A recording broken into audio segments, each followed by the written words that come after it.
એટલે ભગવાનને માપવાના ન હોય, ભગવાનને પામવાના ન હોય. પણ ભગવાનને સમજવા ખરેખર અઘરા હોય છે. તો અનંત કોટી બ્રહ્માંડના કરતા હરતા પરમાત્માને સમજવા એટલે શું બુદ્ધિનો વિષય છે?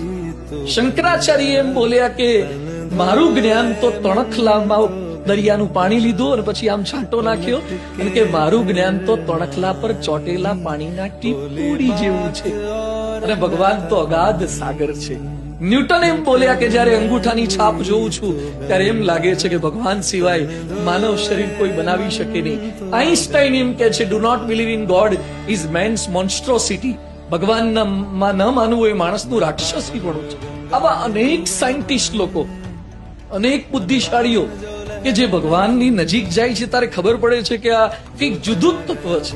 આપણને ખબર જ નથી પડતી કે 9 માસમાં માતાના ગર્ભમાં બાળકનો ઉછેર એક અંડકોષ ને શુક્રકોષ સામાન્ય બિંદુઓ ભેગા થાય એમાંથી આ બાળકનું સર્જન કરી તે શક્ય બને. આ બુદ્ધિ, આપણા સ્નાયુઓ, આપણા નખ, આપણા વાળ, આપણું હાર્ટ, એક પંપ તો લાવો જે સતત ધબક્યા જ કરે. હૃદયનો પંપ સતત ધબક્યા જ કરે છે. કોઈ કનેક્શન વગર. હા, આ લીવર એક ફેક્ટરી છે, કિડની એક ફેક્ટરી છે. કોઈ દાળ ભાત ખાય તો પણ લોહી લાલ બને, કોઈ રોટલી ખાય તો પણ લોહી લાલ બને, કોઈ જુદું સાઉથ ઇન્ડિયા વાળા ભાત ખાય તો એ લોહી લાલ બને. દુનિયાની એક ફેક્ટરી લાવો જેના રો મટીરિયલ જુદા હોય, પ્રોડક્ટ સેમ હોય.